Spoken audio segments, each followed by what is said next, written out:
Boas tardes.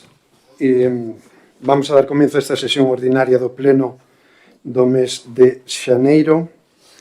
En primer lugar, comentar a retirada do punto número 3, expediente 1162/2026, ditamen da proposta para troco da forma de xestión e iniciación do expediente para contratación mediante concesión de servicios do ciclo integral de abastecemento de agua no Concello do Grove. A continuación, nas actividades de control, expediente 49/2026 e expediente 51/2026 da acción de conta da renuncia ao cargo de concelleira de Noemí Outeda Prol e de Juan Ramón Outeda Montenegro. Como podedes comprobar, nos acompaña aquí hoxe Noemí, polo tanto, se estades de acordo, vamos a abrir un pequeno turno de intervencións para que nos poda dirixir hoxe no seu último pleno unhas palabras. Sí.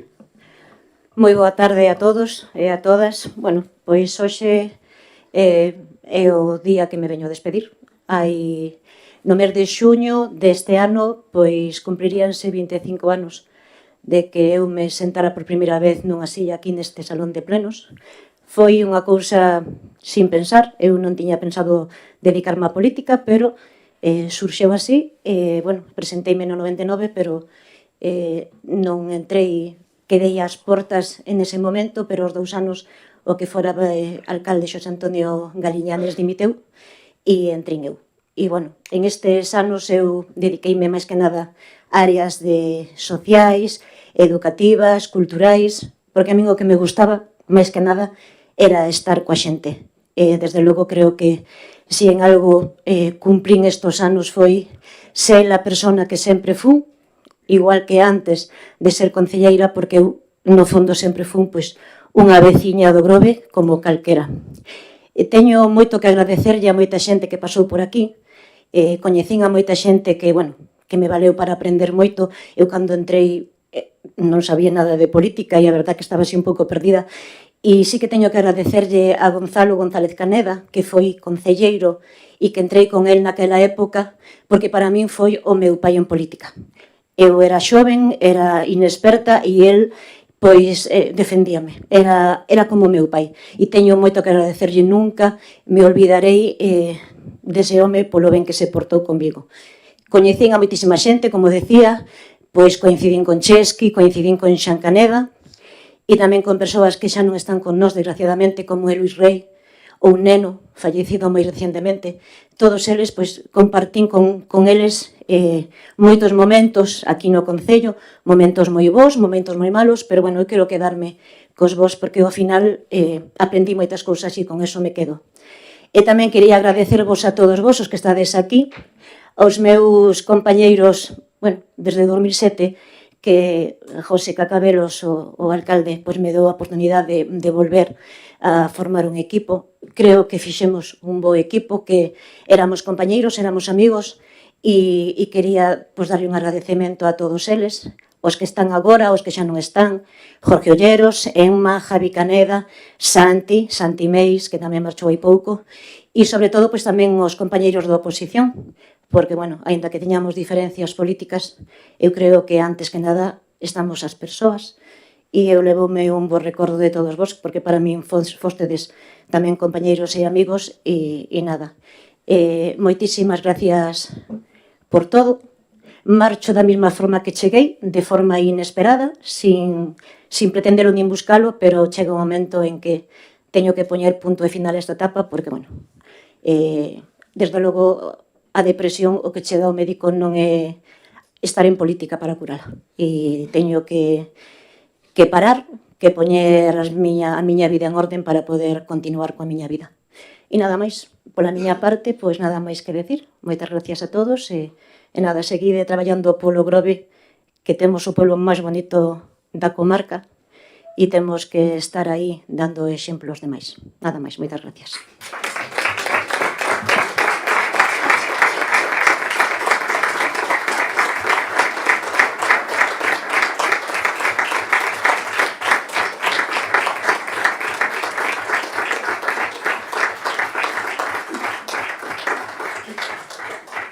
Moi ben, pois agora abrimos quenda de intervencións. Señor González.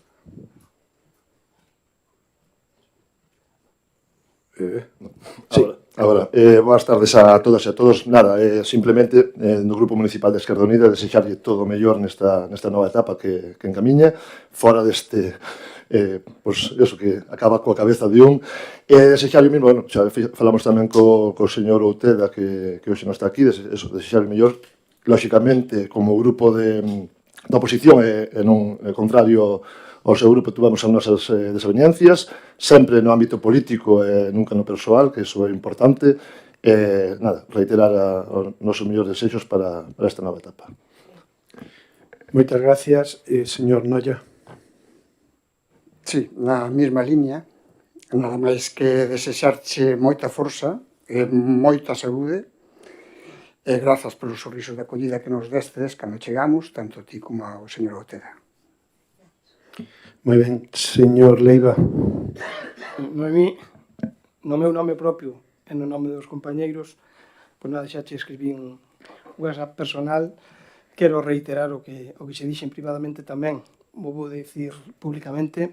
Primeiramente, agradecerche a túa labor durante tantos anos, a túa dedicación aos teus veciños e o traballo intenso que sempre demostraste. E desde o punto de vista personal, desde logo, eu creo que saco moi boa imaxe de ti, desde logo, desde na cercanía, desde logo ganas moito. A vida, está claro que o mundo político local perde un activo importante como eres ti, pero a túa familia ahora gana máis, sin dúbida. Moitas gracias. Gracias. Bueno, pois, desde logo, desde representando o goberno, bueno, o compañeiro Outeda, que hoxe dixo que non podía estar aquí, pero decirle que eses 7 anos que colaborou con nós, quero trasladarlle o meu agradecemento, porque sempre é moi importante cando dedicas isto do mundo da vida política, estás liderando un proxecto, pois conseguir que alguén che fales con el e se meta en esta aventura política, pois a verdad que é de agradecer. Por lo tanto, o meu recoñecemento e agradecemento a Outeda, porque ademais, bueno, xa nos conocíamos de antes, pero seguiremos tendo unha boa amizade, que iso é importante que supere o ámbito político. E con Noemí, pois teño que decir e reconocer que hoxe para min é un día triste, no ámbito político, no personal non, porque confío en seguir mantendo a amistade de Noemi, pero no ámbito político é un día moi triste, porque para min Noemí Outeda como política, como amiga e como compañeira deste trayectoria de vida política, pois é das persoas importantes. Por que é das persoas importantes? Porque alá polo 2007, cando eu decidí meterme en isto da aventura política, xa choveu, unha das primeiras persoas coa que contactei, unha das primeiras persoas coa que falei e unha das primeiras persoas que me dixo que sí foi Noemí Outeda. E iso, bueno, podedelo imaginar, pero non sabedes a grandeza que significa aventurarse en un novo proxecto político, e desde o 2007 hasta hoxe, pois, xuntos en absolutamente todos os mandatos, tanto no goberno como na oposición. E desde logo é un exemplo, eu teño dito en máis dunha ocasión, creo que personalmente é das mellores políticas a nivel municipal que deu o Grove, porque esa empatía, ese carácter, esa forma de falar coa xente, ese coñecemento de estar e de levar adiante os proxectos, e sempre con esa sonrisa e esa capacidade positiva, pois é moito de agradecer. Así que, Noemí, moitísimas gracias por decir que sí en aquel 2007, moitísimas gracias por acompañarnos en esta trayectoria hasta o día de hoxe, que xa pasaron anos, a agradecerte o teu traballo, a túa colaboración, as túas opinións, e desde logo, bueno, pois, como che dixen en aquel momento, o importante somos cada un de nós, isto da política municipal queima moito, tira moito da vida familiar e da vida personal, e ás veces de forma e de xeito excesivo, e o primeiro que ten un é que cuidarse, que é o único que temos de importancia. Así que, compañeira, que todo te vai moi ben, xa sabes que aquí tes amigos, amigas, que vamos a estar sempre contigo, un verdadeiro placer compartir contigo todos estes anos, que te desexamos o mellor, e que desde logo estamos tristes porque, bueno, porque para iso xa aquí, políticamente, por suposto. Un bico grande. Bueno, Pois pido permiso para sentarme. Sí.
Ben, polo tanto, vamos a continuar co pleno.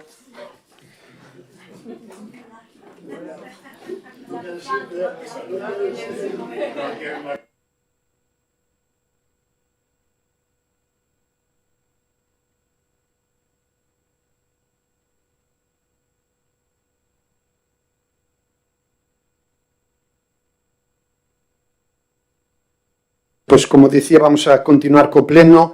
Nos seguintes puntos na actividade de control dou conta dos decretos emitidos desde a última sesión plenaria.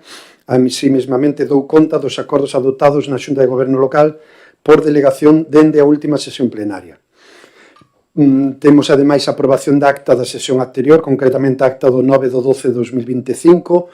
Non sei se teñen algún comentario que facer ao respecto, se non procedemos a votala. Votamos, votos a favor. Queda aprobada por unanimidade. Pasamos, polo tanto, á parte resolutiva, onde temos o expediente 191/2026, ditamen da proposta de recoñecemento extrajudicial de crédito número 1/2026. Ten a palabra o señor secretario. Na Comisión Especial de Contas celebrada no día de hoxe ditaminouse con 4 votos a favor do Partido Socialista e 5 abstencións, 2 do Partido Popular, 2 de Esquerda Unida e 1 do Bloque Nacionalista Galego, o ditame de proposta de recoñecemento extrajudicial de créditos número 1/2026.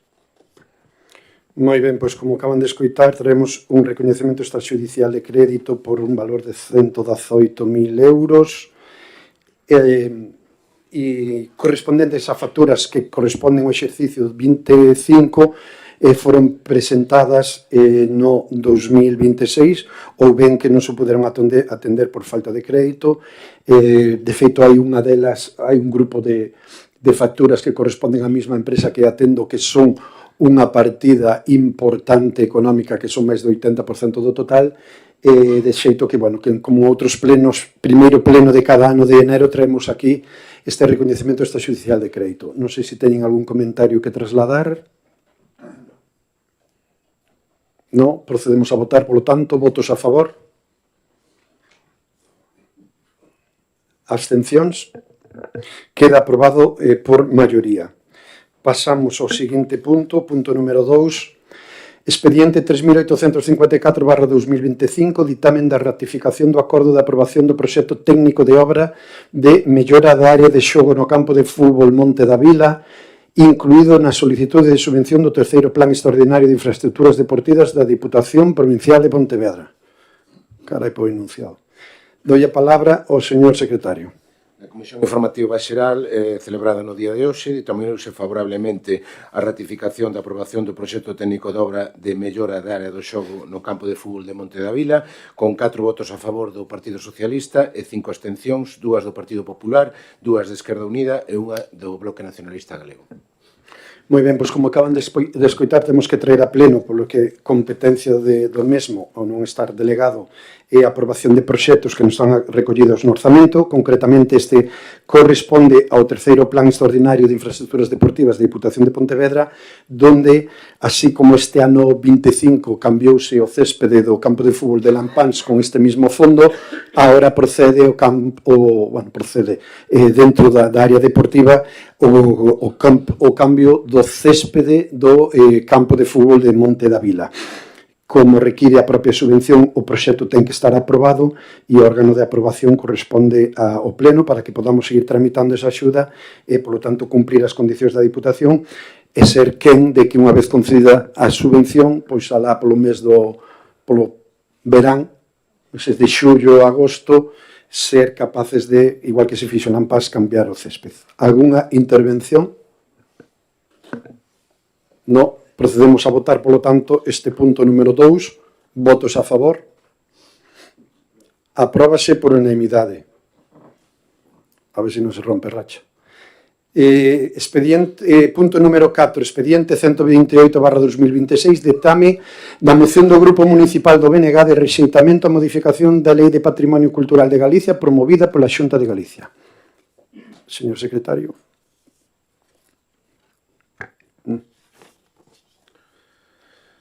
Na Comisión Informativa Xeral celebrada no día de hoxe, ditaminouse con un voto a favor do Bloque Nacionalista Galego e 8 abstencións, 4 do Partido Socialista, 2 do Partido Popular e 2 de Esquerda Unida, a moción do Grupo Municipal do Bloque Nacionalista Galego de rexeitamento a modificación da Lei de Patrimonio Cultural de Galicia promovida pola Xunta.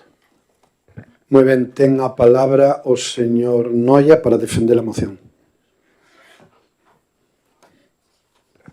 Boa tarde a todas e todos, de novo.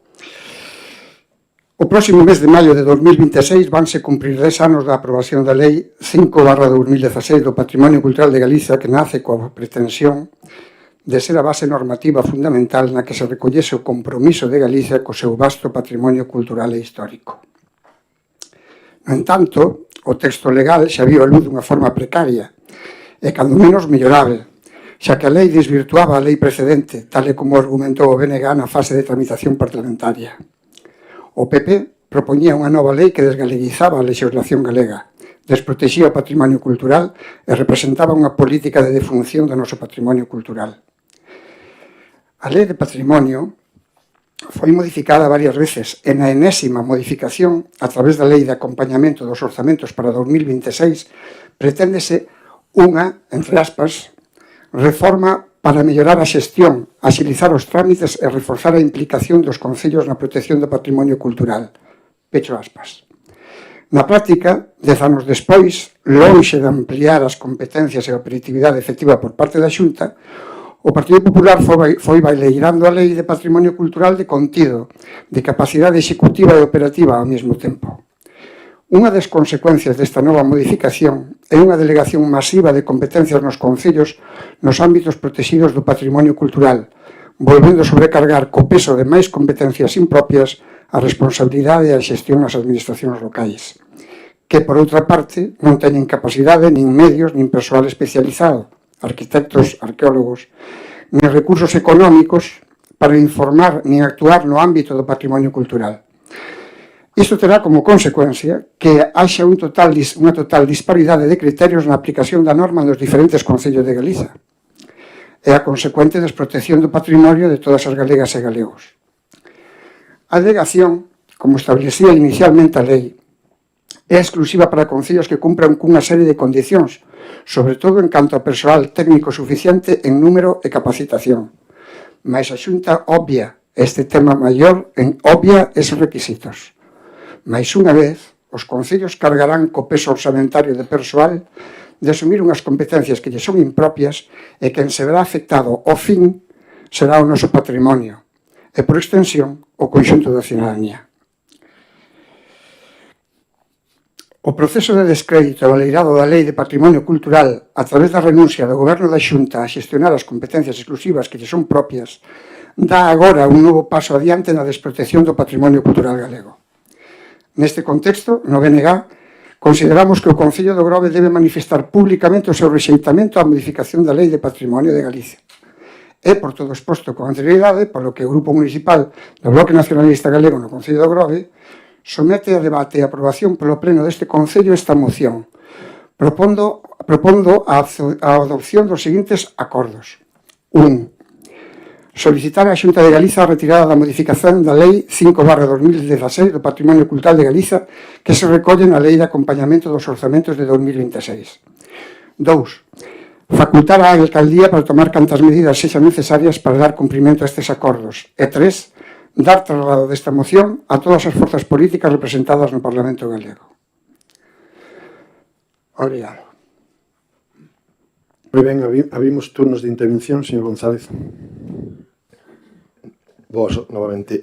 Nada, simplemente indicar que vamos a apoiar a proposta. Lógicamente compartimos que esta lei, en vez de protexer o patrimonio cultural galego, que vai a desprotexelo máis, e aparte de sobrecargar os concellos cunha competencia, lógicamente, que é impropia. Donde eso, o exemplo está aquí, onde non temos persoal suficiente como para poder asumir este tipo de cuestións que despois quede a libre albedrío e que poida, pois, uns patrimonios se lle permita facer unhas cousas e a outro se protexa de outra maneira. Co cual, compartimos toda a proposta e, lógicamente, que se retire esta lei, que se elabore dunha mellor maneira e que asuma a Xunta o que ten que asumir. Nada máis. Moi ben, moitas gracias, señor Leiva. Sí, gracias por concederme la palabra. Nosotros nos vamos a oponer a esta moción, sobre todo por la inconcreción del texto y después porque ustedes no proponen otra cosa distinta, con lo cual es una moción totalmente vacía de contenido, nada más.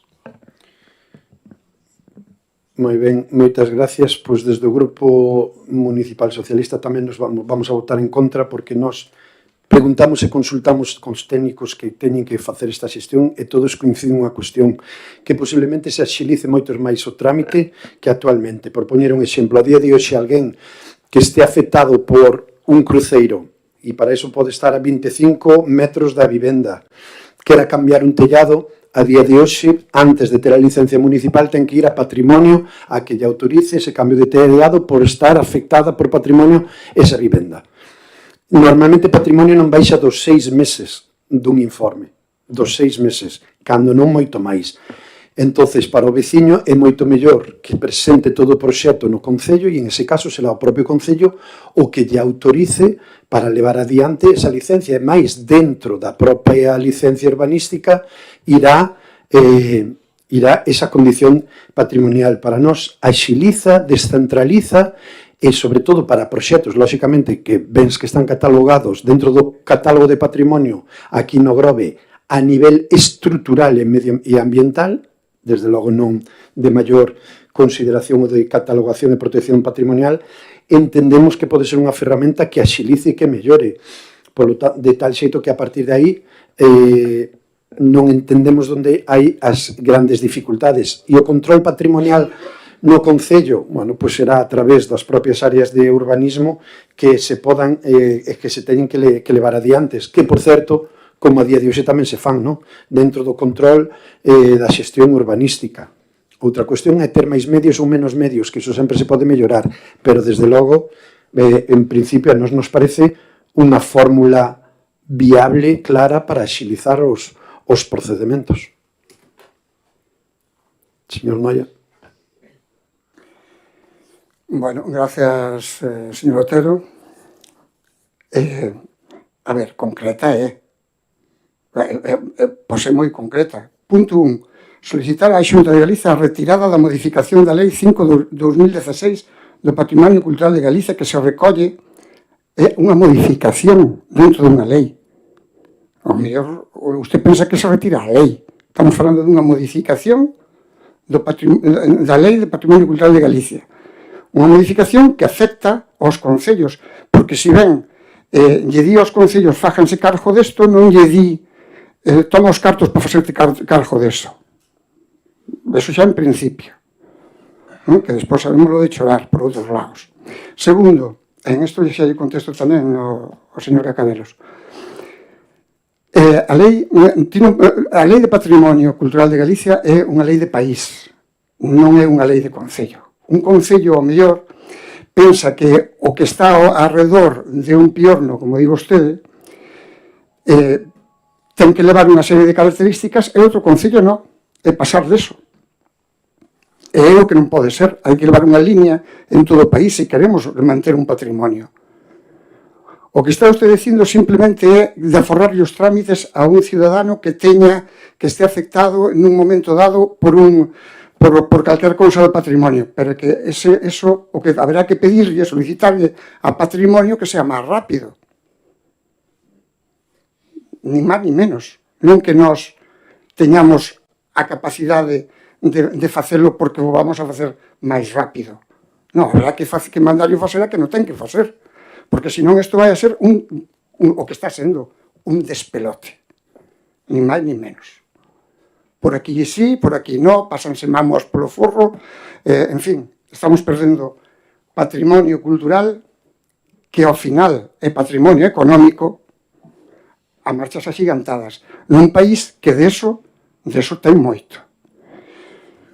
Sinto moito voto en contra, a verdade que non o esperaba, pero bueno, é así. Eu creo que ou non se lera unha lei inteira ou simplemente o fai porque así o Concello vai a recaudar moito máis rápido ou vai a facer as cousas máis rápido, pero non é ese o plan. A modificación, o que entende é que o patrimonio debe ser unha cousa feita para todo o país, non para un solo concello. Eso punto 1. E 2, que a hora de dar permisos e todo isto, en algúns casos vai necesitar un arqueólogo, un arquitecto especialista, algo.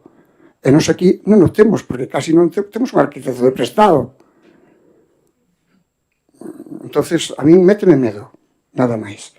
Gustaríame que o reconsideraran, teñen tempo, pero bueno, alá ustedes, e a súa conciencia. Sí, Gracias. por contestarlle, e despois pechamos co seu turno de intervención, se non hai máis. É que eu creo que aí o que acaba de trasladar non é correcto, porque o Concello do Grove non pode actuar de xeito independente, porque as autorizacións para tramitar a licencia urbanística que a día de hoxe ocurren, unha persona que viva no Paseo del Lordelo está afectado por costas e pode estar tamén afectado por patrimonio. Entonces, necesita para pintar a fachada, necesita unha autorización municipal de licencia urbanística, pero necesita un informe previo de autorización do órgano competente. Iso dicir, non, é que hai que reclamarlle a patrimonio que informe máis rápido. Primeiro, patrimonio da Xunta non pertenece ao Concello de Grove, é patrimonio da Xunta.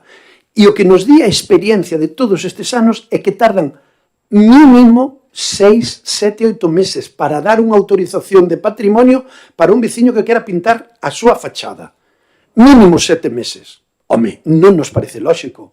Nós pensamos que desde o Concello se pode facer máis rápido.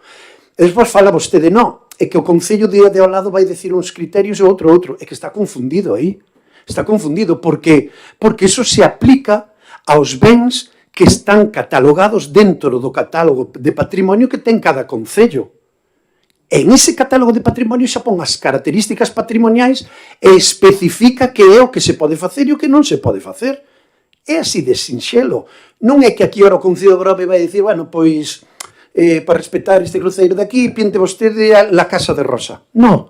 Xa está aprobado o catálogo de elementos patrimoniais, porque senón non tes obrigación de pedir ese informe. Punto 1. Punto 2. En ese catálogo, todos os bens que están catalogados patrimonialmente por patrimonio da Xunta no Concello do Novo Grove, en calquer outro concello, xa teñen as características de protección. BIC, maior, protección estrutural, protección ambiental, dentro de cada protección, que é o que podes facer, o que non podes facer, os elementos de obra, de constructivos que podes utilizar ou non, as características, incluso a veces si se pode pintar ou non se pode pintar ou determinada pintura. Eso todo está recollido. Con este cambio que antes facía un técnico de patrimonio que tardaba mínimo 6 meses e agora van a facer desde o urbanismo do Concello do Grove seguindo con ese catálogo de patrimonio. Entonces, axiliza, nos pensamos que sí, é unha modificación. Eu, sinceramente, non lle vixo problemas ao respecto. Creo que o veciño, neste sentido, gana. Por iso non estamos de acordo coa súa moción. É así. Por lo tanto, non hai máis intervencións. A súa sí para pechar, pecha e votamos. Bueno, o veciño gana, perdemos todos. O veciño tamén ganará con nós. Dixo eu que cando se está falando de algo que nos ten a todos, a inmensa maioría, debería ser tratado con ese respeto. Non con respeto de un veciño en particular nun momento dado, nun asunto determinado. Penso que aquí debemos estar falando para a gran maioría da xente, para que gane a gran maioría da xente. Non uns poucos, porque a mellor con isto tamén poden ganar uns que non é desexable que ganen. Non sei se me explico. Unha das consecuencias desta nova modificación é unha delegación masiva de competencias nos concellos nos ámbitos protegidos do patrimonio cultural. Está ben claro, volven a sobrecargar co peso de máis competencias impropias aos concellos. A responsabilidade e a xestión das administracións locais. Volven a cargar de máis competencias impropias as administracións locais. Vostede que se queixa que o SAF, que é unha cousa da Xunta, vostede que se queixa que non nos dan cartos suficientes e se chegan mal tarde a resto, pois isto vai pasar o mismo. É o mismo. Por outra parte, haberá en momentos dados que recurrir a arquitectos e a xente especializada, sigo dicindo o mismo. E non sei onde buscaremos os recursos. Xa digo, no que é a sensibilidade co patrimonio debería ser unha das cousas esenciales dos grupos que nos consideramos de esquerda. Nada máis, gracias. Moi ben, moitas gracias. Por lo tanto, procedemos á votación do punto número 3, que antes era 4. Moción do Grupo Municipal do BNG de rexeitamento á modificación da Lei de Patrimonio Cultural de Galicia promovida pola Xunta. Votos a favor? Abstencións? En contra? Queda rexeitada por maioría. Pasamos ao seguinte punto, expediente 129/2026, ditame da moción do Grupo Municipal do BNG en defensa da Sanidade Pública Galega proposta pola plataforma SOS Sanidade Pública de Galicia. Señor secretario. Na Comisión Informativa Xeral, celebrada no día de hoxe, ditaminouse favorablemente con un voto do Bloque Nacionalista Galego e 8 abstencións, 4 do Partido Socialista, 2 de Esquerda Unida e 2 do Partido Popular, a moción do Grupo Municipal do Bloque Nacionalista Galego en defensa da Sanidade Pública Galega proposta pola plataforma SOS Sanidade Pública de Galicia. Moi ben, moitas gracias. Ten a palabra para defensa da moción o señor Noia.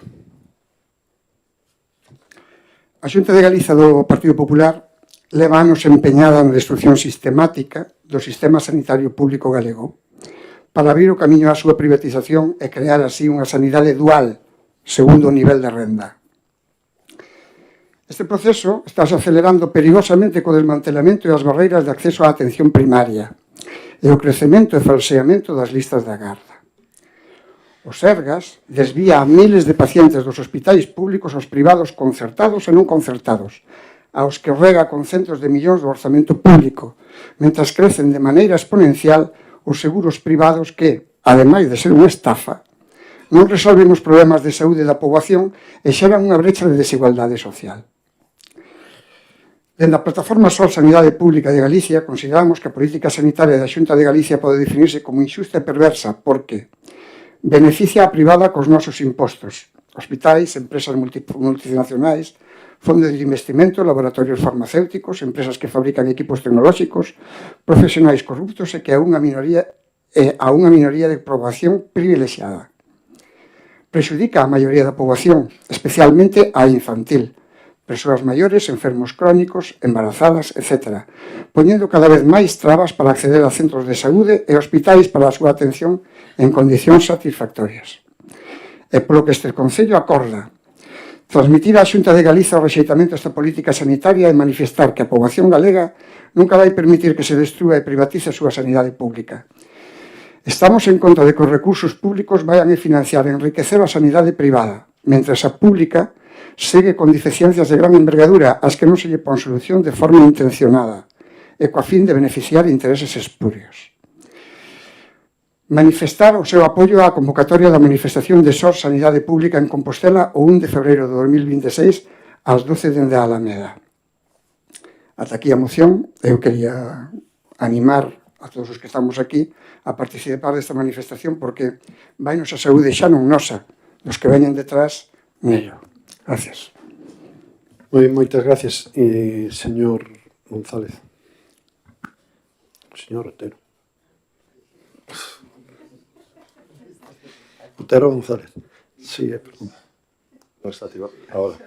Agora, ben, lóxicamente, como grupo pertencente á plataforma SOS Sanidade Pública Galega a nivel Galicia, apoiamos a proposta, lóxicamente defendémola e animamos a toda a veciñanza a acudir o día 1 a Santiago.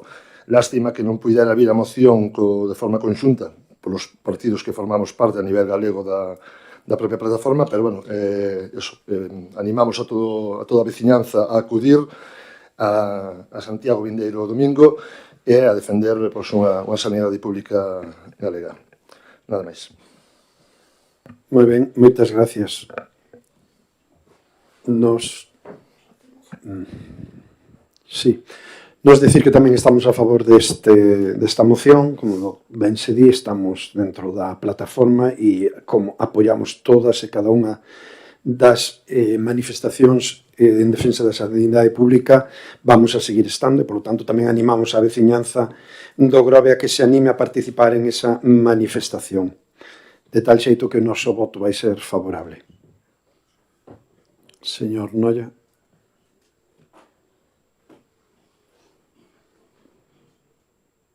Sí, bueno, xa contaba con ello porque tanto Esquerda Unida como o PSOE están na mesma plataforma que estamos nós. Simplemente recordar a Esquerda Unida que tuvo a súa disposición esta moción exactamente no mesmo momento que a min, no mesmo momento.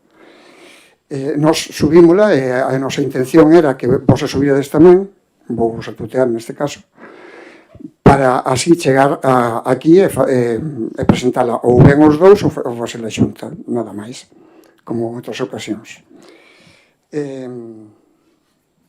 Nada máis. Gracias aos dous. Ben, procedemos polo tanto a votar esta moción do BNG. Votos a favor? Abstencións? En contra? Queda aprobada por maioría.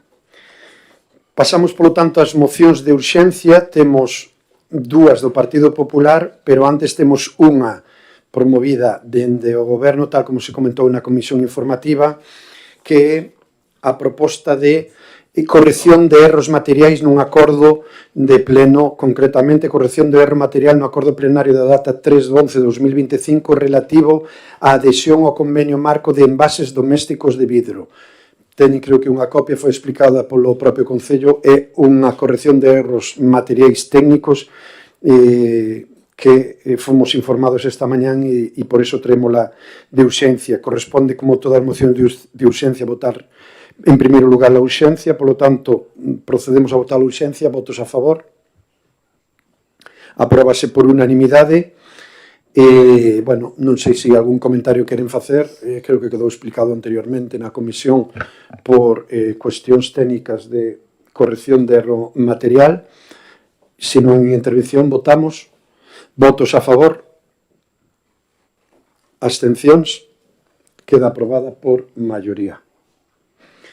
Pasamos a continuación a tratar as mocións de urxencia que, como dicía, temos dúas. As dúas do Partido Popular. A primeira delas é... A primeira é a moción do Grupo Popular en defensa do sector primario. Como anterior, como é de urxencia, temos que votar a urxencia, polo tanto, votos a favor de urxencia. Queda incorporado por maioría. Señor Leiva, ten a palabra. Sí, gracias. Bueno, a próxima asignatura do Acordo Comercial entre a Unión Europea e Mercosur está xerando unha serie de reivindicacións e manifestacións de gandeiros e agricultores en toda España, tamén en Galicia. Polo tanto, desde o Partido Popular defendemos os intereses do noso sector primario, tal e como fixemos sempre, e, por suposto, estaremos ao seu lado neste asunto.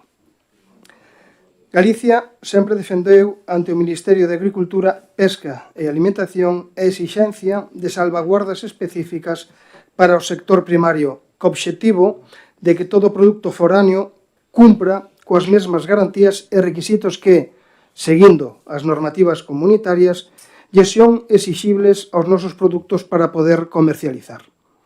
Non se pode permitir unha competencia desleal que poña en perigo o futuro do sector.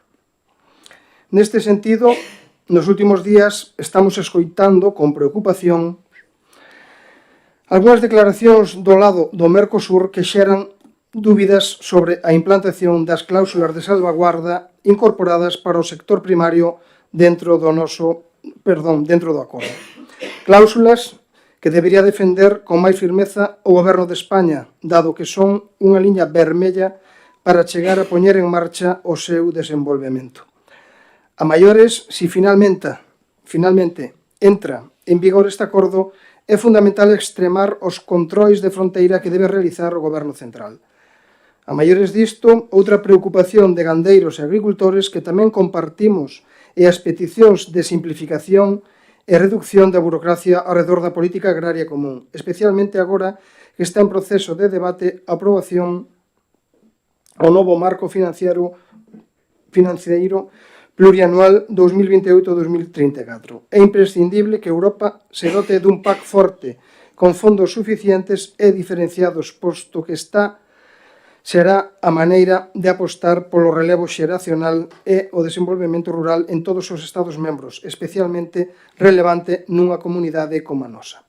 Por todo exposto, o Grupo Municipal Popular propón ao Pleno os seguintes acordos. Primeiro, manifestar o apoio explícito ao sector primario galego na defensa dos seus intereses ante o acordo entre a Unión Europea e os países do Mercosur. Segundo, exixir ao Goberno de España que protexa o sector primario, defenda as cláusulas de salvaguarda no acordo de libre comercio entre a Unión Europea e Mercosur ante posibles ameazas e garanta e intensifique os controis de fronteira co fin de que os produtos agroalimentarios de terceiros países que pretendan comercializarse no mercado comunitario cumpran os mesmos estándares de calidade, sanidade e benestar animal que son exigidos na Unión Europea.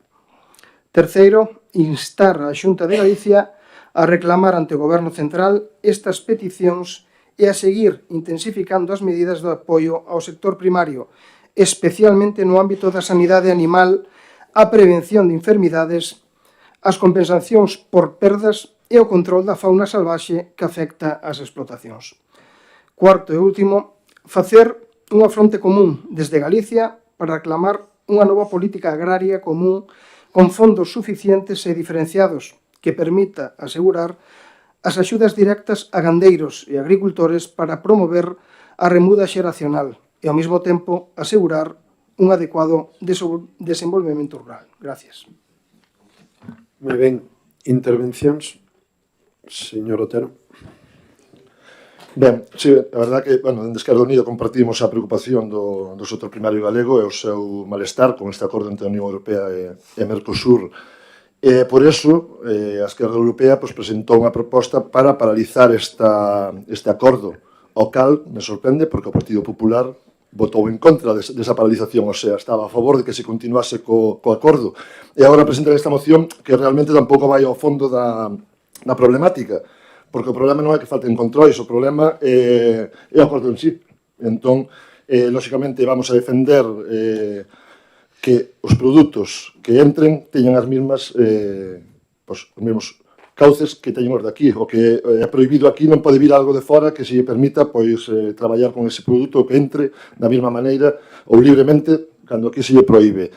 E o que vamos compartindo as propostas de acordo, queríamos facer engadir 4 puntos para poder apoiar e votar a favor da mesma. O punto sería que o Concello Grove manifesta o seu rexeitamento ao acordo de libre comercio entre a Unión Europea e os países de Mercosur, por considerar que supón unha ameaza grave para a agricultura e gandería social e profesional, a soberanía alimentaria, a cohesión territorial, o emprego rural e o medio ambiente. Outro punto é exigir mecanismos públicos que garantan prezos xustos en orixe que cubran os custos reais da produción, evitando que os acordos comerciais internacionais afundan aos mercados locais. Terceiro, priorizar a soberanía alimentaria, a produción local e de proximidade fronte aos intereses das grandes corporacións agroalimentarias multinacionais. E cuarto, rexeitar que os fondos da política agraria común sexan utilizados para compensar os danos xerados por acordos de libre comercio, exixindo que estes PACs se destinen exclusivamente ao apoio directo ao sector. Si estén a ben incluir estes puntos, pois votaríamos a favor. En todo caso, decidiremos o noso voto. Nada máis. Moi ben, continuamos cos intervencións. Despois, o voceiro do Partido Popular decidirán sobre esta emenda. Señor Noia. Sí, unha vez máis na liña de actuación do Partido Popular en moitísimos temas fundamentais, pero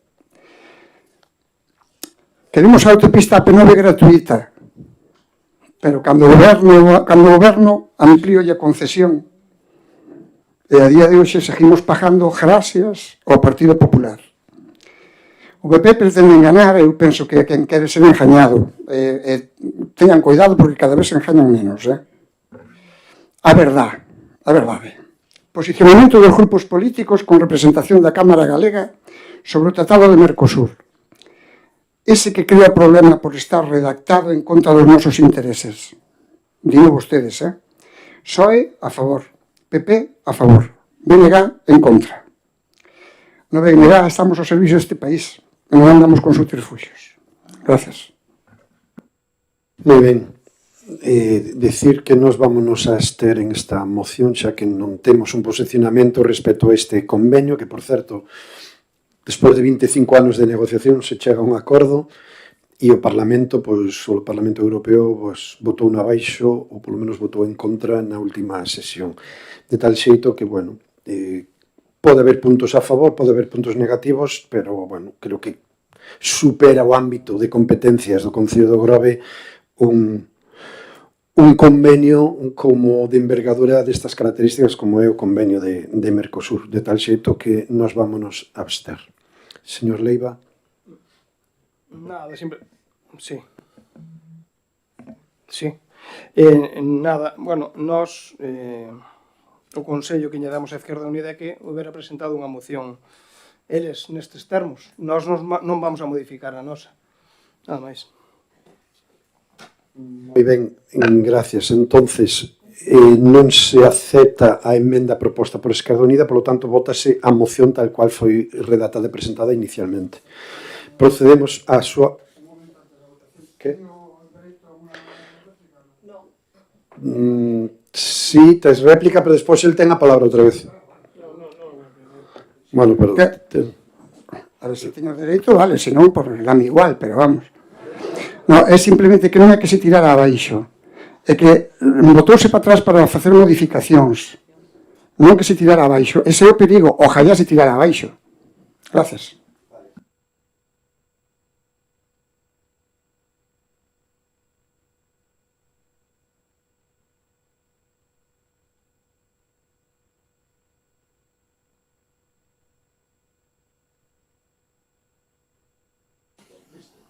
A Esquerda Europea retrouxolo, ceou, como se decía, como se din cos animais, para volver a estudialo o tema este.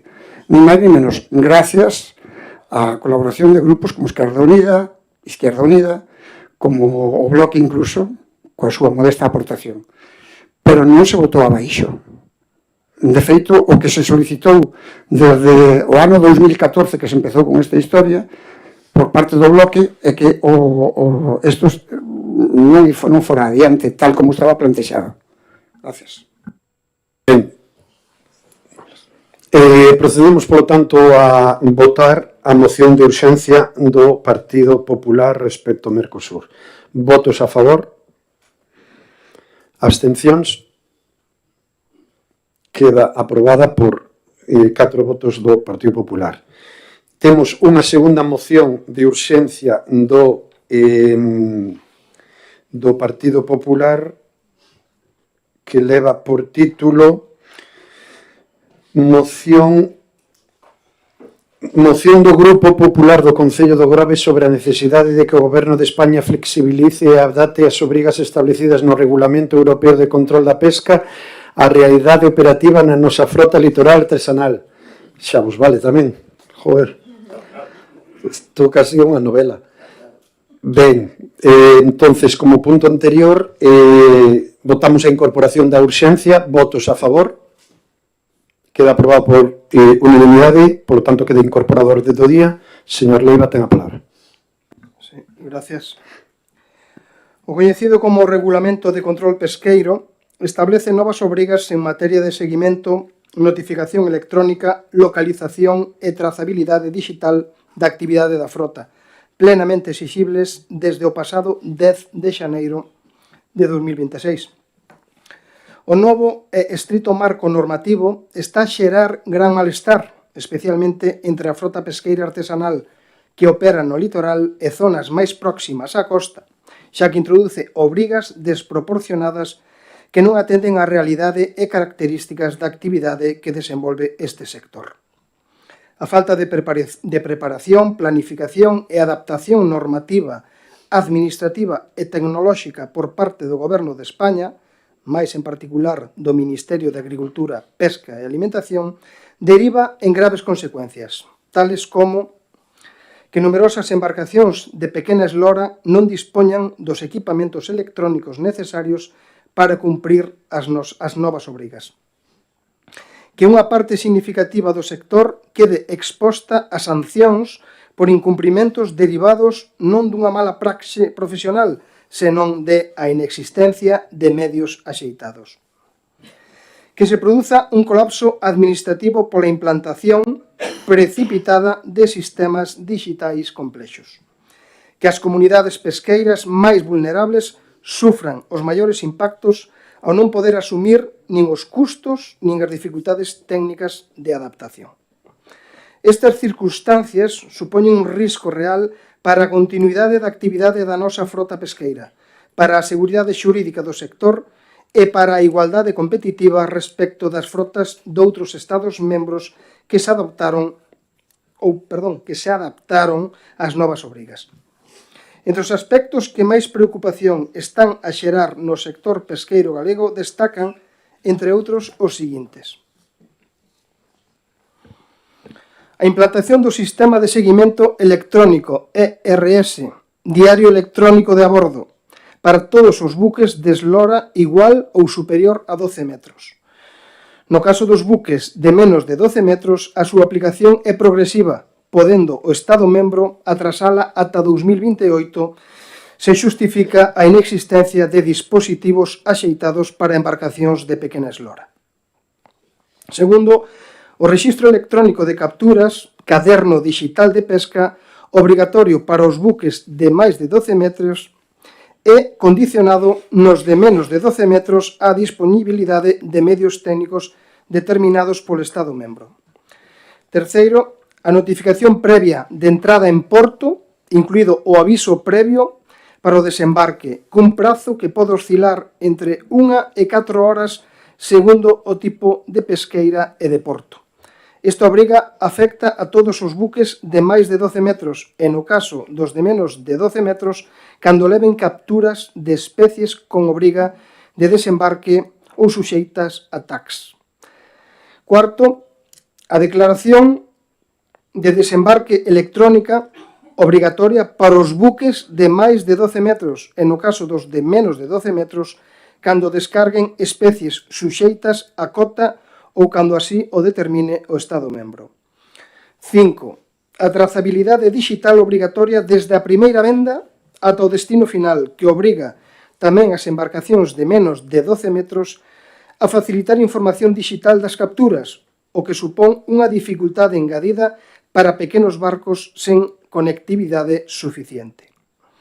6. A posta en marcha dun sistema CATCH relativo á certificación digital das importacións fronte á pesca, que debe estar plenamente operativo en xaneiro para evitar un colapso administrativo. 7. O peso obrigatorio das capturas antes da primeira venda, con posibles excepcións para buques menores de 12 metros segundo a especie e destino de comercialización. E 9, finalmente, o reforzo de control da pesca recreativa mediante rexistro e declaración electrónica para especies suxeitas a tax ou con obriga de desembarque, especialmente atún vermello, peixe espada e túnidos tropicais, con impacto directo nas cofradías e nas comunidades costeiras galegas onde conviven a pesca profesional e a recreativa.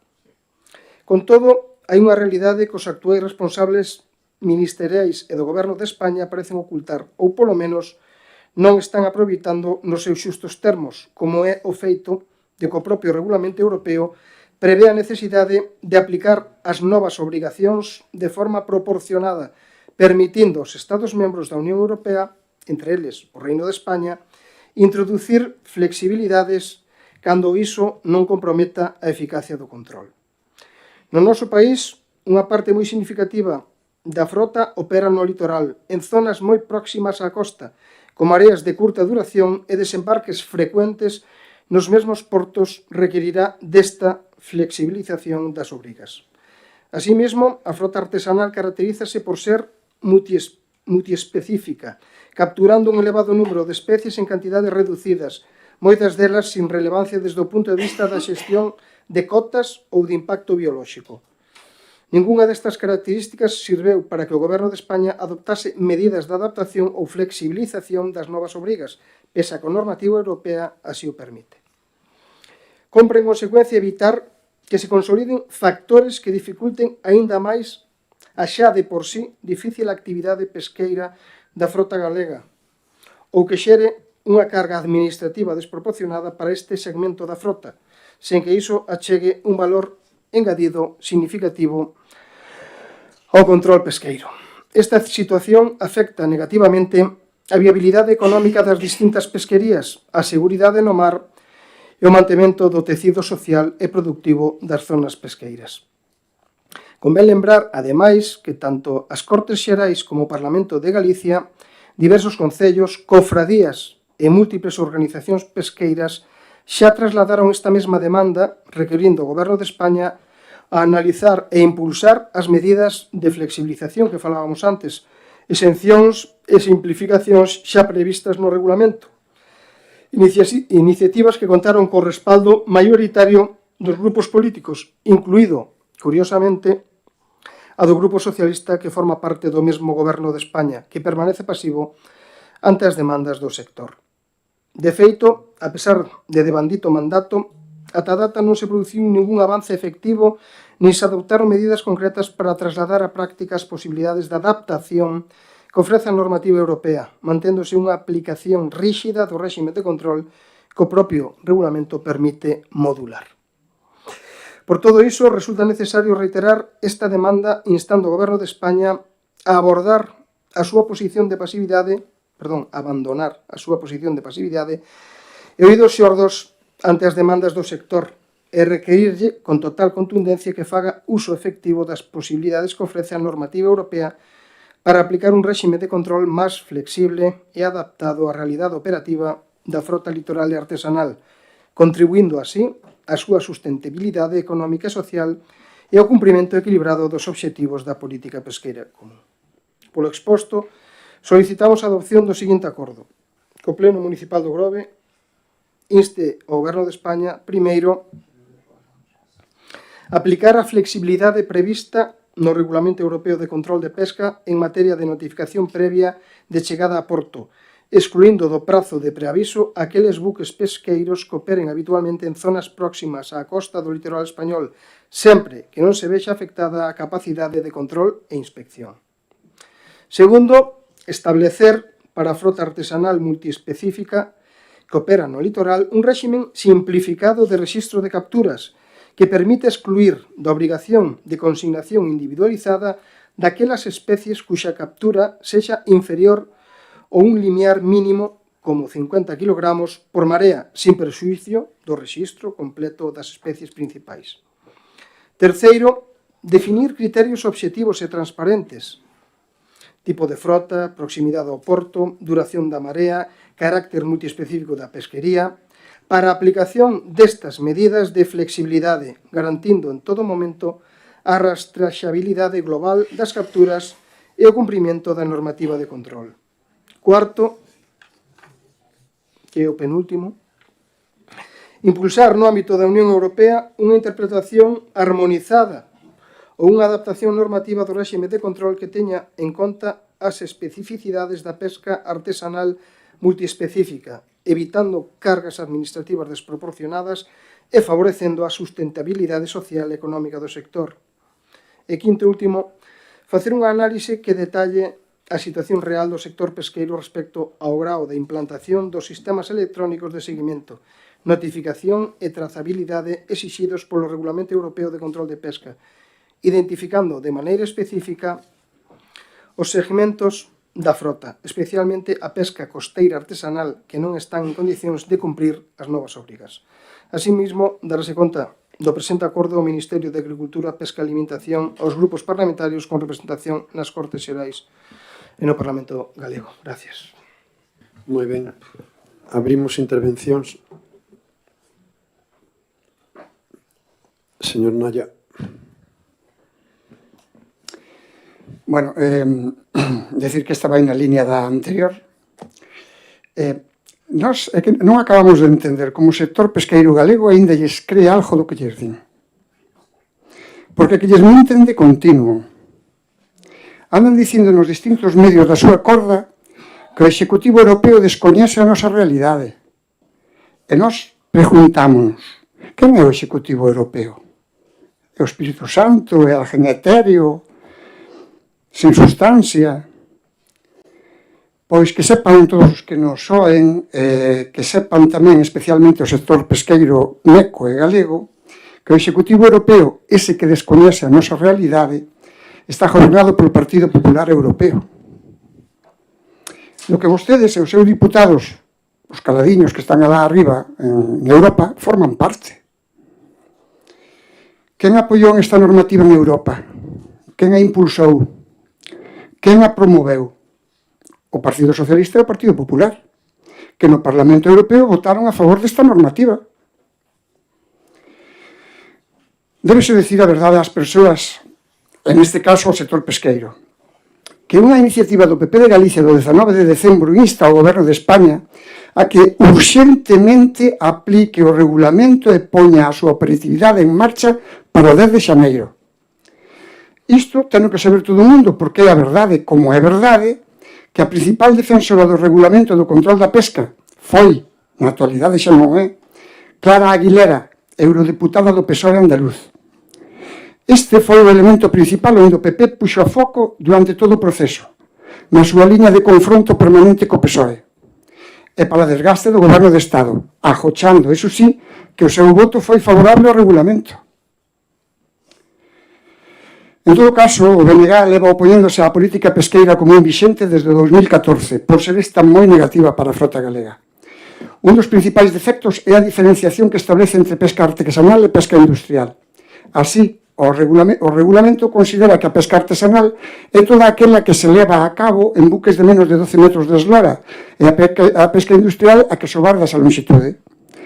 O BNG amosouse radicalmente en contra desa definición desde o mesmo momento en que a coñeceu e sempre solicitamos que a diferenciación entre unha pesca e outra non se procedía a basar só nos metros de eslora das embarcacións.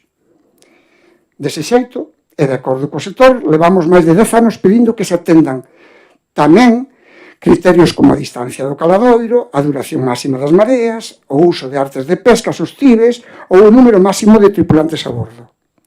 E aínda que agora o que está en debate é o Regulamento de Control da Pesca da Unión Europea, o verdadeiro intríngulis é esa deficiente uniformadora diferenciación entre a pesca artesanal e industrial, que atende únicamente aos metros de eslora da embarcación e que tanto afecta a nosa frota.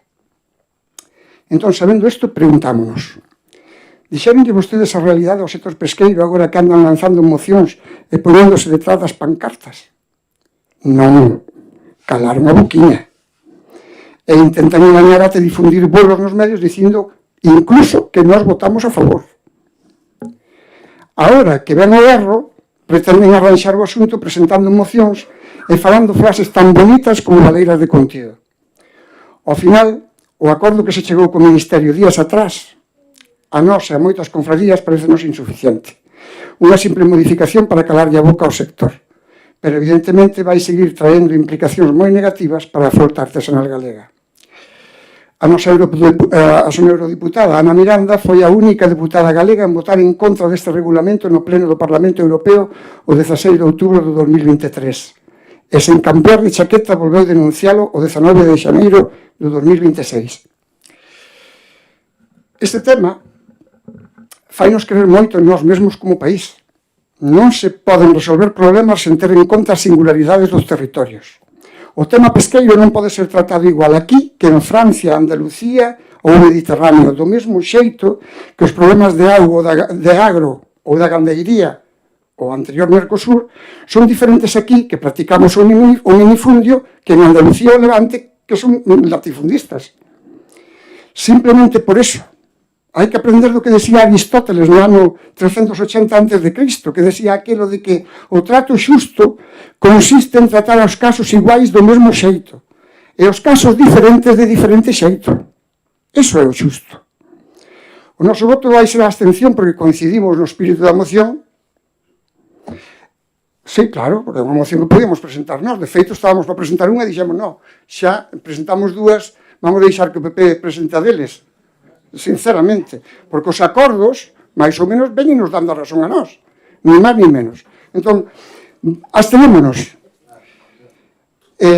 No espírito da moción, nos acordos, o increíble de todo é que vostedes teñan,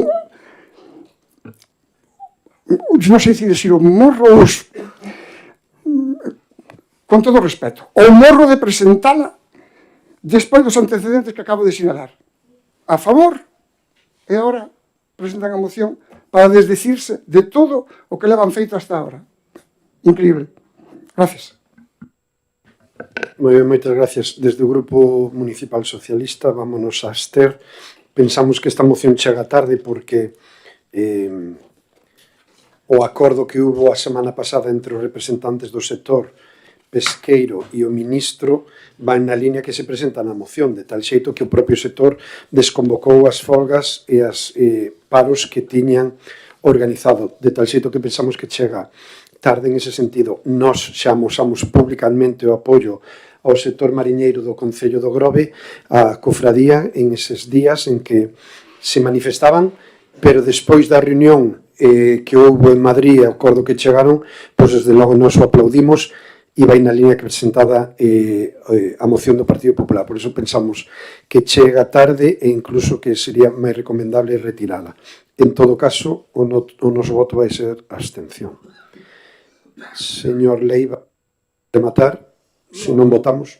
Bueno, no, simplemente que, bueno, isto parece que se reduce a un tema de celos, é dicir, presentámoslo antes nós que vostedes. Bueno, pois, le pedimos disculpas al bloque por presentarlo a ustedes. Y al PSOE, bueno, a ver, lo que sobra no abunda. A ver, no pasaba nada por votar a favor, ya que lo hicieron ustedes, podían ratificarlo votando a favor.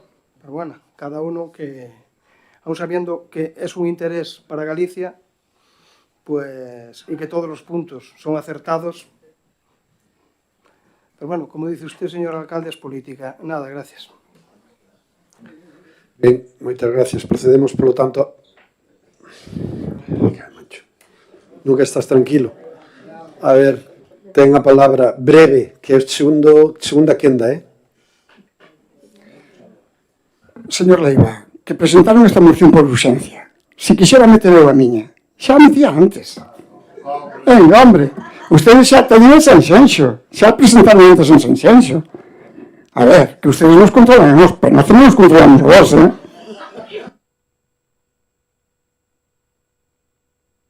Procedemos a votar procedemos a votar esta moción de urxencia do Partido Popular. Votos a favor? Abstencións? Queda aprobada por maioría. Non habendo máis mocións de urxencia, pasamos xa a rogos e preguntas. Solicito aos compañeros da oposición que queran trasladar rogos ou preguntas, soliciten a palabra, e despois os compañeros e compañeiras de goberno que queran contestar tamén así a soliciten. Señor Otero.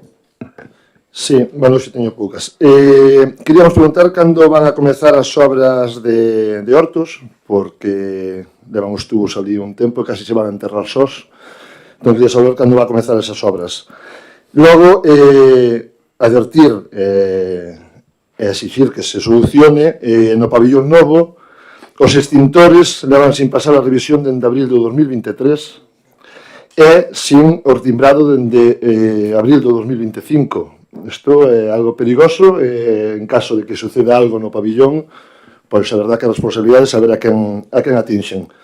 Pero todos os extintores do pabillón novo están sen pasar a revisión dende abril do 2023. E o seu timbrado, que pertenecía o ano pasado, tamén están sin pasar. Logo, non sei se saben que ten en común Outeiriño, Platería, O Corgo, Montiño, Rúa Peralto, a Trabuqueira, Río da Xarda, Horta do Río. Pois ten en común que cada vez caen máis persoas cada vez que circulan por elas. Eso é debido ás numerosas baldosas que están levantadas ou rotas. Cando se vai a proceder a solucionar o problema de todas esas rúas? A solucionar o problema de todas as rúas nas que están as baldosas levantadas. E por último, queremos saber si ten convocada ou ten pensado convocar canto antes a mesa de negociación para a RPT e para poder avanzar na RPT, algo esencial. Temos aquí os traballadores e traballadoras municipais que levan en protesta dende hai un mes para que se solucione os problemas. Tamén queríamos saber se realmente se aplicou a subida salarial que lle pertencía a todos os grupos de traballadores do Concello e se non é así, por que motivo non se lle subeu a que non se executara esa subida que lle pertencía por lei. Simplemente mostrar o apoio do Grupo Municipal de Esquerda Unida ás reivindicacións que está derivando adiante, nada máis. Señora Otero.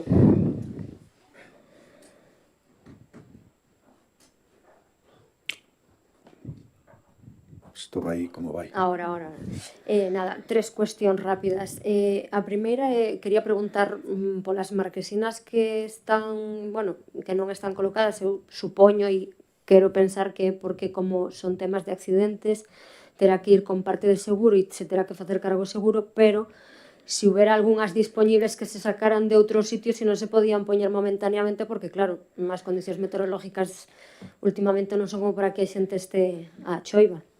Despois tamén me din veciños de Campos, concretamente da baixada ao camiño que sube de Meloxo detrás do colexio con meniños, se non se pode poñer unha señal de perigo do colexio ou algo, porque baixan coches a velocidades bastante inapropiadas para eso. De feito, creo que un veciño, polo que me comentaba, xa yo había dito en algunha ocasión a Ángeles, entón, si poderá ser. E despois unha pregunta que non sei se me poderá contestar, canto tempo lle pode quedar ao pai? E nada máis, gracias. Moitas gracias, señor Noia. Sí. Teñen previsto o asfaltado o arranxo das focanxas na rúa da Gandariña en algún momento? Pasaron a ver o estado desa rúa? Son conscientes da necesidade de darlle un arranxo, porque as fochancas son importantes, pasan camións por aí para depuradoras, etc. 2. Hai meses falamos da necesidade de un sinal de stop e outra de prohibido virar á dereita. Vai sen máis pretensión, señores do PP. Non se me excitan. Na rúa Castela-A Mancha, no Sineiro, a que baixa para a entrada da igrexa desde a rotonda. Os veciños que usan con asiduidade esa rúa sabémolo. Pero a xente de fora non. Para evitar accidentes, por favor, solucionen o problema e de paso poñen unha placa que indique o nome da rúa para facilitarle a vida aos de Correos. 3. Rogamos se dirixan a Porto de Galiza para que iluminen o Porto de Meloxo de noite e de madrugada. Dá medo estar ou pasar por ali, aparte de ser un perigo. Se un día hai luz, se unha noite hai luz, os outros noites deixa de haber. En fin, denlle un toque de atención a ver se soluciona o tema, que os usuarios levan meses agardando, non? 4. No pabillón de Cominiño, recién arranxado, non hai luz no interior do pabillón. De 24 focos funcionan 10 e algúns a medias. As portas dos baños dos vestidarios non pechan ben, nunca hai papel higiénico e a porta de acceso nova non se pode fechar desde dentro, porque se fecha, logo non se pode abrir. Hai que sair por fora para abrila. Todo isto foi avisado varias veces ao Conselleiro de Deportes, ao señor Quito, Parada, tanto en instancias por rexistro como directamente a través de WhatsApp. Ollo, non se trata da luz de fora que ficou resolto despois da nota de prensa, senón do interior do pabellón, despois dunha reforma decente e que provoca disgustos innecesarios, non? 5. Que está pasando cos libros que doou a familia de Xan Fuentes para a Casa da Cultura de San Vicente? Onde están nestes momentos? Se hai algún plan que facer con eles? 6. As marquesinas fantasmas. Agora no tempo que estamos pasando, a verdade que se lle pode chamar marquesinas fantasmas, porque creo que isto hai un ano ou ano e pico que chocaron, bueno, de Balea xa debe de haber 3 anos. Eso xa estaba... de feito, creo que había unha partida para arranxar eso, se mal non recordo, do remanente. Non sei por que non se dan resoltos os temas, porque se hai cartos, home, a cuestión é darlle vida ao asunto, non? E 7, sumámonos nós tamén e apoiamos as reivindicacións dos traballadores do Concello, sen ninguna dúda, creo que teñen toda a razón do mundo, e creo que levan tempo tendo a. Hai que poñerse a ello. Gracias.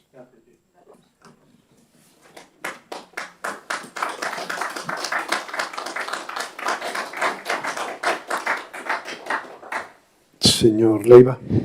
Sí, gracias. Bueno, eu teño que recordarlle o do Pexón porque non se volveu a falar daquela. A última vez dixo que estaba en Costas do Estado, non sei se ainda sigue ali, ou temos algunha noticia sobre o trámite correspondente nese organismo. Despois, bueno, coméntame que levan 5 días na calle Platería Luis Seoane e tamén, bueno, porque puden tamén comprobar eu en persona, non? Que a partir das 9 se quedan absolutamente oscuras, que está pasando coa iluminación pública nesas 3 calles. Despois, tamén quero preguntar se se vai adoptar, xa sei que me vai a decir o de sempre, que non temos persoal, que non temos municipales, pero se se vai adoptar algunha medida para evitar que se siga estacionando día sí e día tamén na calle 14, como se fora, vamos, unha zona de aparcadoiro. Tamén se vai adoptar algunha medida de seguridade na calle Juan 23, perdón, porque, bueno, algunha medida de seguridade hai que tomar, porque creo que xa se produxou outro día un incidente, estánse producindo verdadeira situación de risco ali coa velocidade excesiva que están adoptando, bueno, que logran transitar os vehículos, non? Entonces quería tamén preguntarle por esa cuestión.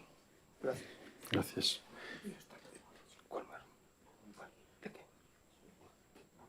Sí, ben.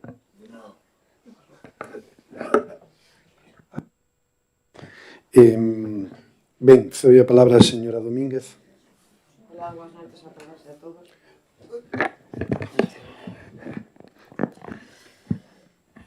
Bueno,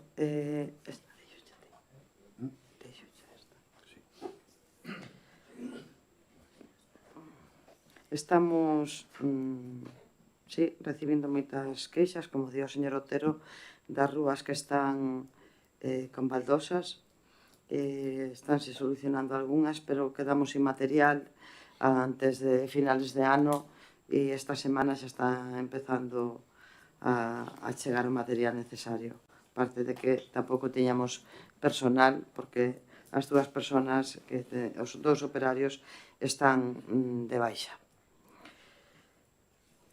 As marquesiñas, que penso que casi todos os grupos políticos preguntan por elas, pois tiñamos previsto colocalas a principios de ano, pero tuvemos un problema co camión pluma e non sei, a verdade é que hoxe non consultei no almacén se xa estaba reparado, pero están aí listas para colocar. De feito, incluso se fixeron as bases para algunha que faltaba. Veciños de Campos detrás, non lle entendí moi ben esta pregunta, señora Otero. Unha sinal Baixando con mi niño. hacia Campos. No, así como subes a subida de Meloxo, o camiño que se desvía a man esquerda que vai como Sí, ao lado do colexio. sí, aí. Espello. Non, unha señal por a velocidade que baixan os vehículos. De que unha señal de peligro, rapaces ou colexio ou algo. Ben, gracias.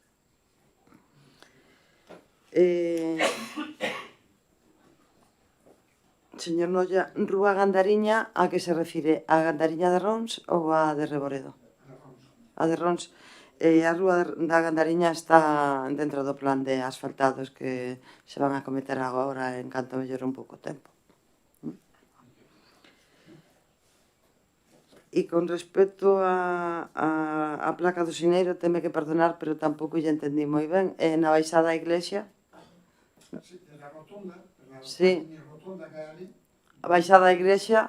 Sí, creo que é a rúa Castela-La Mancha ou Castela-La Mancha. No. No?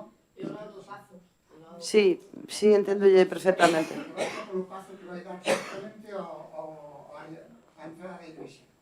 Hai uns... Dereita ou esquerda, era o que me refería.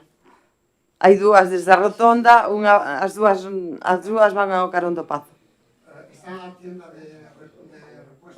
Sí, se Rúa Galicia. Baixas? Sí, No, esta é a Rúa Galicia que vai a Sí. dereita, no? Sí. Vai para baixo. sí. Directamente. Ali había unha sinal e agora non hai, xa hai tempo. Uh-huh. Xa hai tempo. De stop, dice. Debería ser stop e non virar á dereita. Deberían ser dúas. Gracias. Desapareceu hai tempo. Tamén o nome as dúdas é porque eu sei que isto xa metín aí un ano. Xa metín un ano que tampouco ten a placa a rúa. Eu creo que era Castilla-La Mancha. Ou Castela-La Mancha. Moi ben. Pero pode ser Castela-León. Moitas gracias. Con respecto á iluminación en Porto Meloxo, si os deportos teñen comunicación e os usuarios o reclaman a menudo e, por suposto, que nos tamén.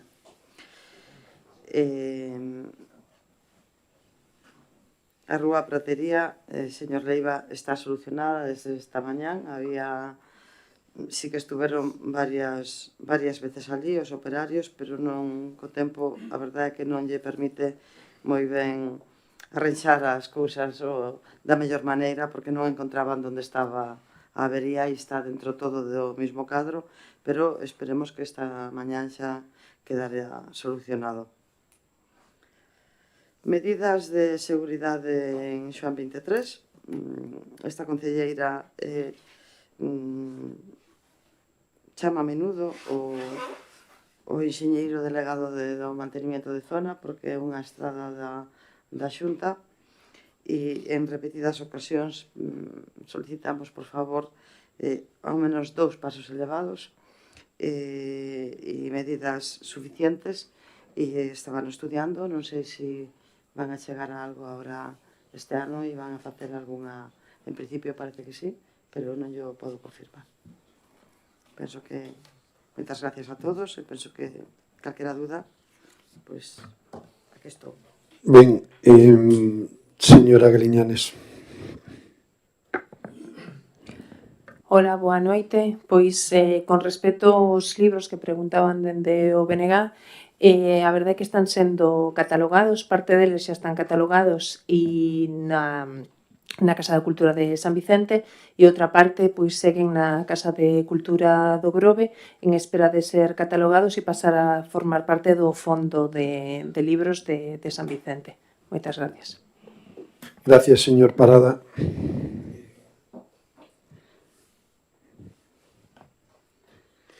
Boas noites.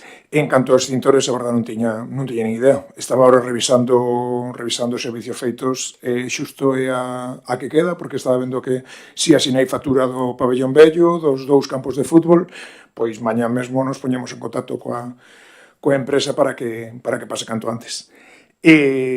Co mi niño, pois o arranxo da luz de fora foi feito antes da nota de prensa, ainda así. Disculpas ao Club Iqueira, que non leva demandando desde fai máis tempo, pero, bueno, era non nos corría tanta prioridade como tiñamos o servicio de electricidade do Concello, así como lle quedou un oco, pois xa o fixeron. Disculpas a eses pais que iban a recoller os seus fillos e decían que tiñan que encender as luces, disculpas desde aquí. Sigo por Cominiño, estábamos, sei, a deficiencia de luz, estábamos a ver dos focos, das luces que sacamos do pabellón vello, que aí puxemos LED, estábamos ver cantas podíamos aproveitar para colocalas aí, que son do mismo, son parecidas ás que xa hai en Cominiño, e solucionar con presuposto novo, solucionar este déficit de luz. E a porta exterior, puxémonos en contacto coa empresa que montou, porque está en garantía, pois insistiremos de novo, porque é verdad que non se pode abrir desde dentro. E papel higiénico, pois por aí me en contacto co colexio, ver se temos que facilitarnos, porque o uso do pabellón non é exclusivo de deportes neste caso.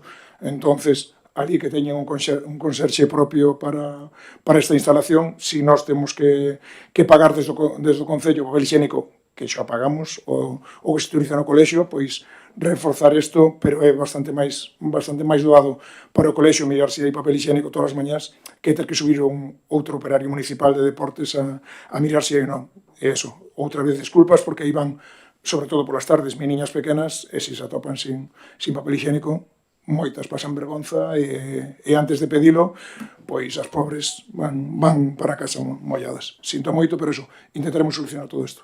Moitísimas grazas. Moi ben.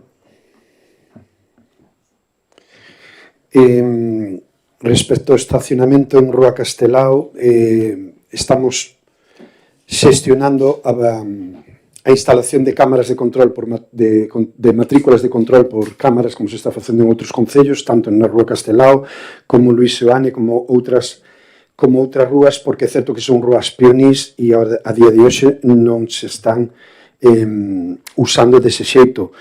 E hoxe en día, gracias á tecnoloxía, pensamos que se poden resolver. Ademais, eso é adherirse á plataforma de contratación, da plataforma que ten contratada a unha empresa da FEM, de tal xeito que, igual que se fixeron outros concellos, sexa a forma máis práctica e máis áxil de poder controlar esas rúas pionís. Respecto ao Pexón, pois sí, estaba en Costas, o venres recibimos un informe de Costas que están analizando, porque non nos deron un informe totalmente favorable, xa que nos exixen corrixir, creo que son 4 ou 5 puntos. O equipo redactor desde o propio venres ten esa copia. Esta mañá mandeilles un correo para manter unha reunión con todos e queríamos ter tamén unha reunión con Costas, porque isto a veces da administración é bastante complicado, complexo ou inexplicable. Costas do Estado, provincia de Pontevedra, informa favorablemente o informe, chega a Madrid e, curiosamente, nos requiren que subsanemos unha serie de erros e correccións.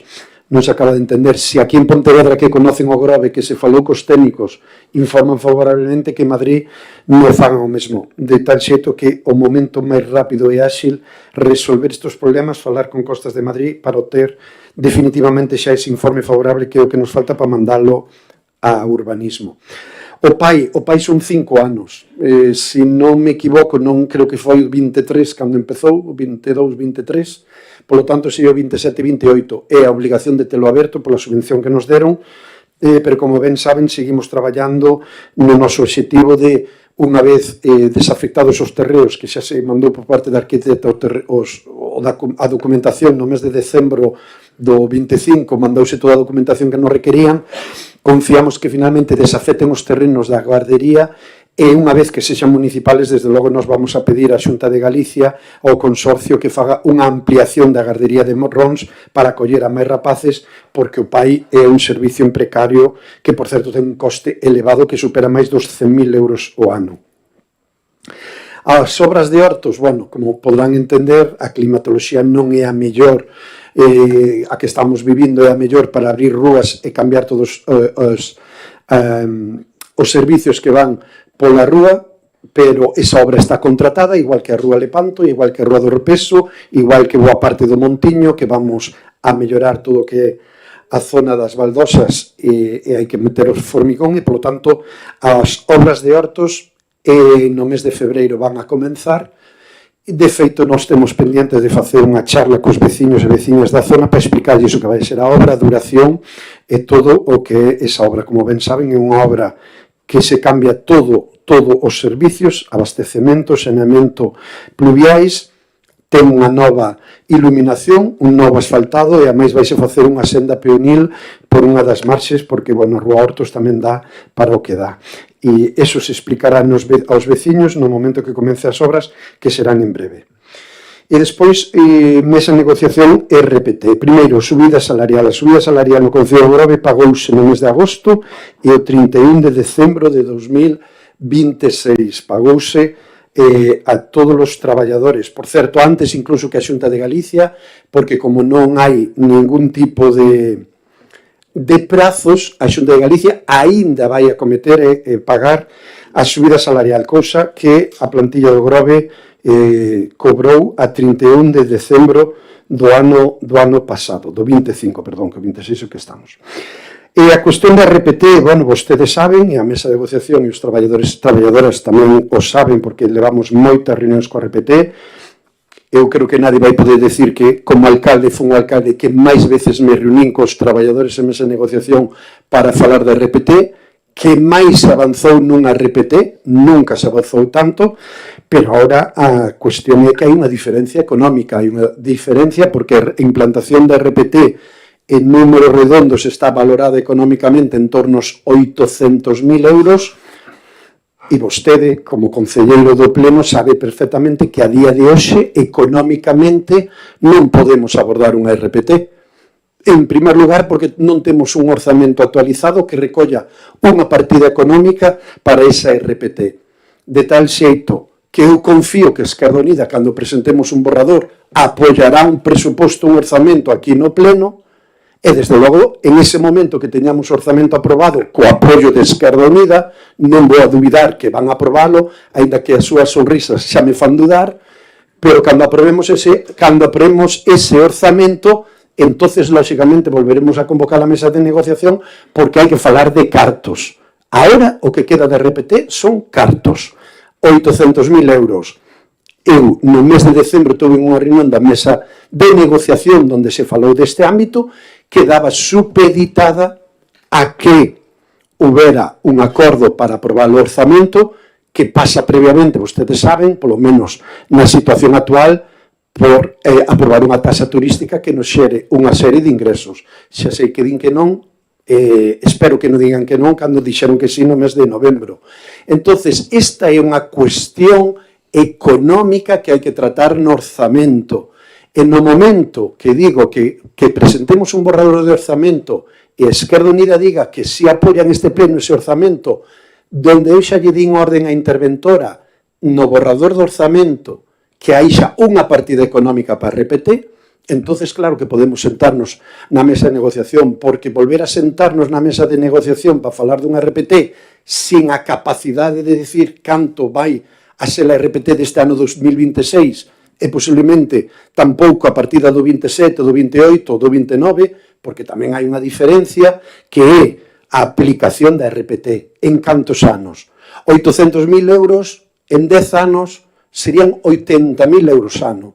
As subidas salariais que está facendo o goberno, dun 2,5, un 3%, supoñen ao Concello de Grove na masa salarial 80.000 euros ao ano. 80.000 euros máis 80.000 euros son 160.000 euros todos os anos de incorporar a maiores nos gastos do orzamento. Entón, primeiro hai que ter un orzamento, porque xa me dirán vostedes a día de hoxe onde sacamos eses 160.000 euros para pagar a plantilla. E ademais, os sindicatos, que está moi ben, eles din que dada a situación laboral de determinados traballadores e traballadoras, había que acurtar o plazo da RPT a 4 anos, a 5 anos. 4 anos, 800.000 euros, se sei dividir, son 200.000 euros ao ano. Durante 4 anos, 200.000 euros ao ano, máis a subida salarial do goberno de 80.000, son 280.000 euros novos que hai que incorporar cada ano ao orzamento. Como se fai iso? Incrementando ingresos. Incrementando ingresos. Está a oposición de acordo en que traigamos un plan de mellora de ingresos e aprobalo? Mañán mesmo, Mañán mesmo. Pero que o sepan os traballadores e traballadoras do Concello de Grove aquí presentes os que nos podan escoitar. Hai que ter un acordo para aprobar os orzamentos. Entonces, están dispostos a subir os ingresos do Concello de Grove os partidos da oposición? Nós sí que estamos dispostos. Vostedes están dispostos? Porque solamente na masa salarial habería que meter 280.000 euros, máis outros gastos máis. Se están de acordo, mañana mesmo convocamos un pleno extraordinario, aprobamos o orzamento, nos reunimos cos traballadores e aprobamos a RPT. Eso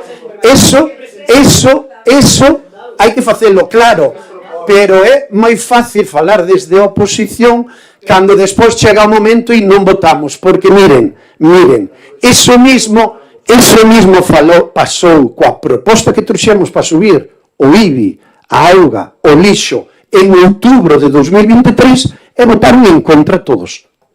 Entonces non me digan que non, porque o pleno está aí. Entonces, esa é a cuestión. Eu xa sei que é moi fácil falar desde a oposición e poñerse ao lado dos traballadores. Perfecto, pero no goberno hai que tomar decisións e todo pasa polo orzamento. E xa yo dixen antes e volvo a dicirlo, cando presentemos, se somos capaces, un borrador donde hai xa proposta de incremento de ingresos, Esquerda Unida vai aprobar, lóxicamente, verdad? Vamos a velo. Pois é moi importante que todos se escoiten, é moi importante, porque, como digo, é moi fácil posicionarse. Xa sei que lles molesta escoitar isto, pero é moi fácil posicionarse cando non está no turno da palabra. Eu escoitenos tranquilamente. Entonces, home, vostedes falaron o tempo que quixeron falar. Non lle dixo nada. Ahora lle molesta que eu lles conteste. De verdad que lles molesta que eu lles conteste. Bueno, pois esta é a realidade. Todo pasa por un orzamento. Xa veremos, cando hai xas propostas, cal é o posicionamento de cada un dos partidos da oposición. Xa o veremos. Polo de pronto, sempre que propuxemos unha revisión de ingresos, sempre dixeron que non, por diferentes razóns. E xa fixemos varias. Se non hai incremento de ingresos, co incremento de gastos que temos, xa me dirán vostedes como podemos traer simplemente un borrador de orzamento. Polo tanto, lóxicamente, desde o ano 22 os gastos se dispararon, hai gastos novos e os ingresos se manteñen constantes e teñen que subir. Polo tanto, esa é a situación. A partir de aí, como sei que van a facer, eu hoxe salgo moi tranquilo deste pleno porque sei que polo menos Esquerda Unida vai a apoiar uns orzamentos para que nós podamos chegar a un acordo de RPT cos traballadores e traballadoras. Entonces, en ese sentido, pois avanzamos moito en ese ámbito. Señor Noia, sabe que en rogos e preguntas non hai dereito a réplica. O sabe? A ver, sábeno perfectamente e que pasa? Que ahora que quero dicer? Que saben... A ver, saben perfectamente que as reglas son así, que non as puxen eu, que é a normativa que hai. Vostedes teñen todo o tempo... Me deixan Me deixan falar, por favor. Vostedes en rogos e preguntas teñen todo o tempo, e nas súas intervencións todo o tempo. Cada un aproveita o tempo que considere. Eu creo que aquí me fan unha pregunta e eu contesto. Non lle gusta o que lles contesto? O sinto moito. Pero eu lles contesto. E, ademais, son o presidente do pleno, teño esa capacidade de ser o último en contestar, porque así está recollido pola norma. Non me acabo de inventar nada agora mesmo, vostedes o saben, que xa sei que protestar queda moi ben, pero é verdad. Por lo tanto, esa é a cuestión, o plantexamento que me fai Esquerda Unida. Sin máis puntos que tratar, levántase a sesión. Moitas gracias, boas noites.